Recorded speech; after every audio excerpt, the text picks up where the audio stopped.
नमस्कार, मैं अमितेश अग्निहोत्री।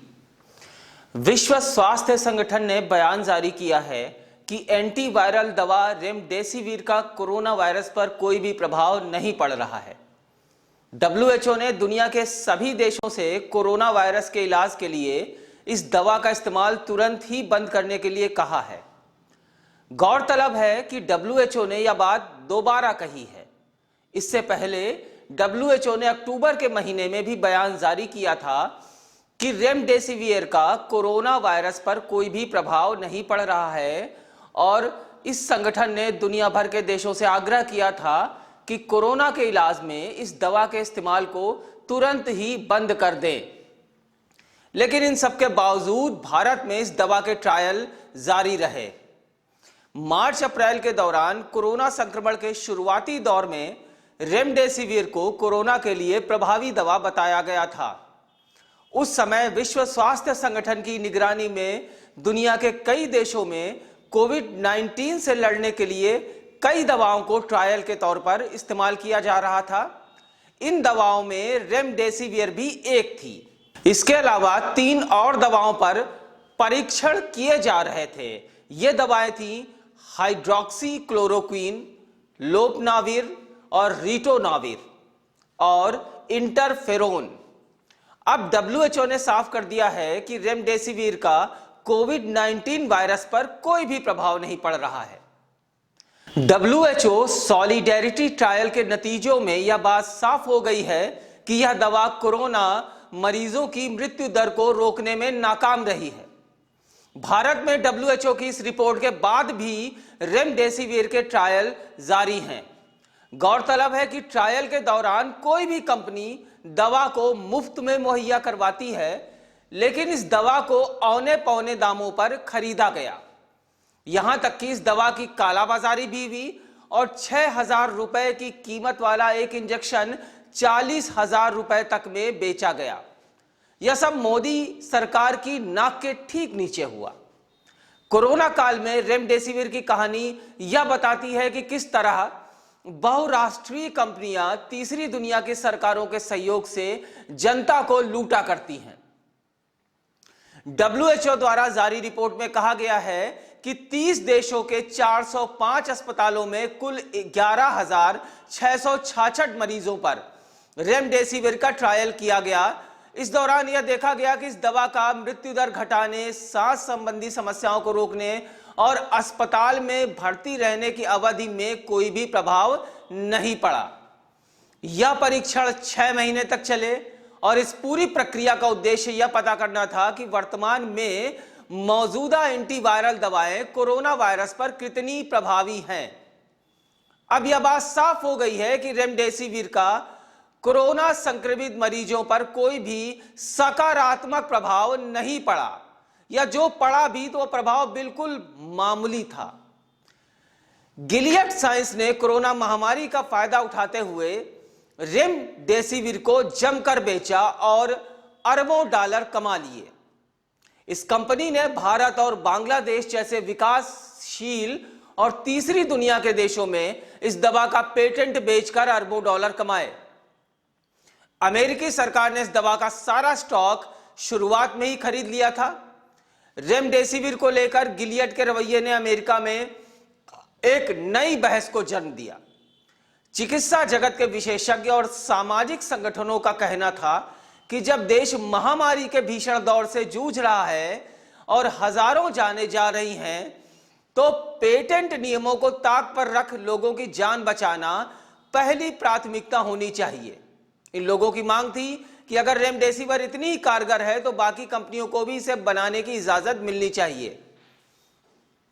महामारी का दौर धीरे धीरे बीत जाने के बाद पेटेंट के नियमों की बात की जा सकती है, लेकिन गिलियड पर इसका कोई प्रभाव नहीं पड़ा और उसने मौत के डर को मुनाफे में तब्दील करने में कोई भी कसर बाकी नहीं छोड़ी। भारत में ICMR ने कोरोना के शुरुआती दौर में ही रेमडेसिविर के ट्रायल की इजाजत दे दी। इसके साथ ही इस खेल की शुरुआत हो गई। नियम यह है कि जिस दवा का ट्रायल चल रहा होता है उस दवा को बनाने वाली कंपनी उसे मुफ्त में देती है, लेकिन देश में कोरोना महामारी जनित आपदा बहुतों के लिए अवसर बन गई। आईसीएमआर के निर्देशों के बाद इस दवा को खरीदा गया, वो भी बेहद महंगी कीमत पर।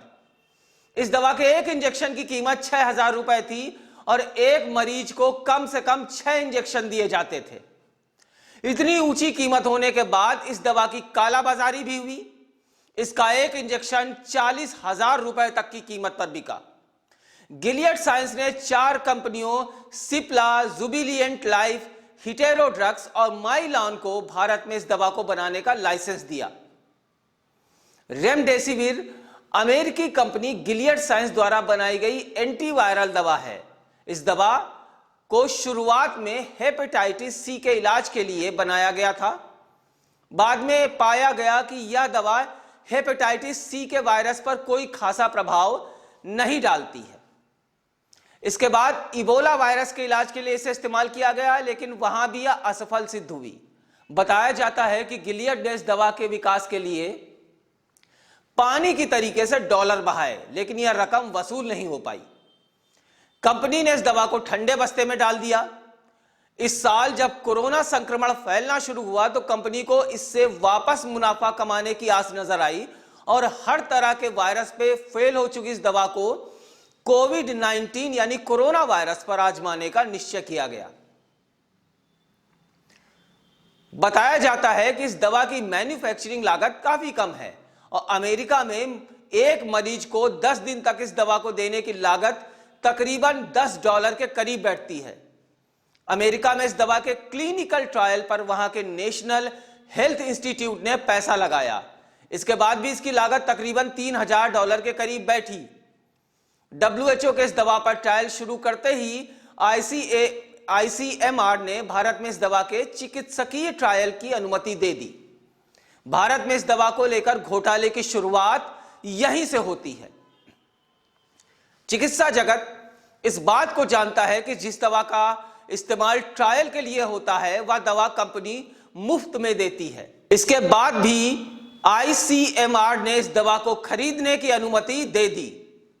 इस दवा को बहुत ही महंगे कीमत पर खरीदा गया और इसकी काला बाजारी के मामले भी, जैसा हमने आपको पहले बताया, कि सामने आए। देश के महंगे अस्पतालों ने बाकायदा अपने मरीजों को यह दवा बतौर प्रिस्क्रिप्शन लिख कर दी। कोरोना के सबसे ज्यादा प्रभावित हुए राज्यों में से एक महाराष्ट्र की राजधानी मुंबई में 1 अक्टूबर को बीएमसी ने 72,000 रेमडेसिविर के इंजेक्शन खरीदने का ऑर्डर दिया।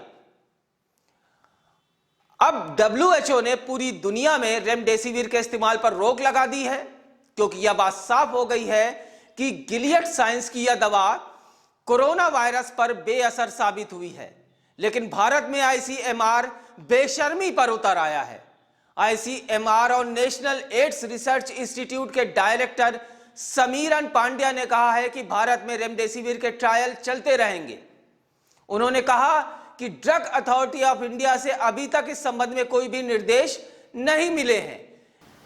इस खेल को समझने के लिए दिमाग पर ज्यादा जोर डालने की जरूरत नहीं है। बात एकदम साफ है कि जब तक गिलियड साइंस और उससे जुड़ी कंपनियां अपनी कंडम हो चुकी इस दवा रेमडेसिविर का सारा स्टॉक खत्म नहीं कर लेती, तब तक इसके ट्रायल पर भारत में शायद ही रोक लगे। भले ही WHO ने कह दिया हो कि रेमडेसिविर कोरोना के मरीजों पर बिल्कुल ही बेअसर है। अब सवाल यह उठता है कि इतना सब कुछ साफ हो रहा है तो हमारी सरकार और प्रधानमंत्री मोदी जी क्या कर रहे हैं? कैसे उनकी नाक के नीचे ही राजधानी दिल्ली में रेमडेसिविर का एक इंजेक्शन 30,000 से 40,000 रुपयों तक में बिक गया और सरकार सोती रही। उससे भी बड़ा सवाल यह है कि ड्रग अथॉरिटी ऑफ इंडिया ने इस दवा के ट्रायल को रोका क्यों नहीं, जबकि विश्व स्वास्थ्य संगठन ने इस दवा के ट्रायलों पर रोक लगा दी है, क्योंकि यह दवा कोविड-19 वायरस पर बेअसर साबित हो रही है। इसकी वजह यह है कि रेमडेसिविर बनाने वाली कंपनी गिलियड साइंस में बिल गेट्स के शेयर हैं। बिल गेट्स अपनी पत्नी मिलिंडा गेट्स के नाम पर कथित तौर पर चैरिटी फाउंडेशन चलाते हैं और इसका लक्ष्य पूरी दुनिया में तमाम बीमारियों के लिए वैक्सीन तैयार कर उन्हें कम कीमत पर उपलब्ध करवाना है। पहली नजर में देखने पर यह काफी अच्छा और मानव कल्याणकारी कदम लगता है। इसके लिए गेट्स और उनका फाउंडेशन एक कार्यक्रम भी चलाता है। 18 नवंबर साल 2019 को गेट्स भारत दौरे पर आए और प्रधानमंत्री नरेंद्र मोदी से उन्होंने मुलाकात की। इस दौरान उन्होंने यहां के फार्मा सेक्टर की तारीफ करते हुए इसे काफी संभावनाओं वाला बताया और अपने ग्लोबल वैक्सीनेशन कार्यक्रम से भारत को जोड़ने की पेशकश की, जो मोदी सरकार द्वारा स्वीकार कर ली गई। गौरतलब है कि सीरम इंस्टीट्यूट द्वारा बनाई जा रही कोरोना के वैक्सीन में बिल गेट्स का पैसा लगा हुआ है। बिल गेट्स और उसके फाउंडेशन पर मोदी सरकार बेहद मेहरबान है। मोदी पहले ही देश के कुछ चुनिंदा औद्योगिक घरानों को लाभ पहुंचाने के लिए आलोचना के शिकार बनते रहे हैं। अब बिल गेट्स से सरकार की गलबहियां भी साफ नजर आ रही हैं, जिसकी कीमत देश को चुकानी पड़ रही है। यही वजह है कि बिल गेट्स के शेयर वाली गिलियड साइंस ने अपनी कंडम हो चुकी दवा रेमडेसिविर को खपाने के लिए भारत को चुना और दुनिया भर में इसके ट्रायल बंद हो जाने के बाद भी भारत में इसके ट्रायल चालू हैं। सरकार ने इस दवा के ट्रायल को बंद करने का कोई आदेश भी नहीं जारी किया है। यह स्थिति संदेह ही नहीं पैदा करती बल्कि संदेहों को मजबूत करती है। यह मानने के अच्छे भले कारण हैं कि मोदी सरकार ने बिल गेट्स के साथ अपनी दोस्ती निभाने में कोई कसर नहीं छोड़ी। इस दोस्ती के एवज में हजारों मरीजों की जान का सौदा किया गया। क्या इस बात की जांच नहीं होनी चाहिए कि कैसे कोरोना जैसी महामारी के दौर में कोरोना संक्रमण के शिकार मरीजों को एक ऐसी दवा को खरीदने पर मजबूर किया गया जो न केवल बेहद महंगी थी बल्कि कोरोना के इलाज से इस दवा का कोई लेना देना नहीं था। सबसे बड़ा सवाल यह है कि इस एंटीवायरल दवा को बेचने के नाम पर कितनों ने कमाई की और कितनी कमाई की। जिस तरीके की हुकूमत में हम जी रहे हैं वहां इस बात की उम्मीद कम ही नजर आती है कि आने वाले दिनों में इस मामले की कोई जांच हो पाएगी। लेकिन इतना तो तय है कि एक दौर जरूर आएगा जब कोरोना के नाम पर अरबों के घोटाले करने वालों के नाम सामने आएंगे। तब देशवासियों को पता चलेगा कि महामारी के नाम पर उन्हें किस कदर और कितनी निर्लज्जता के साथ लूटा गया।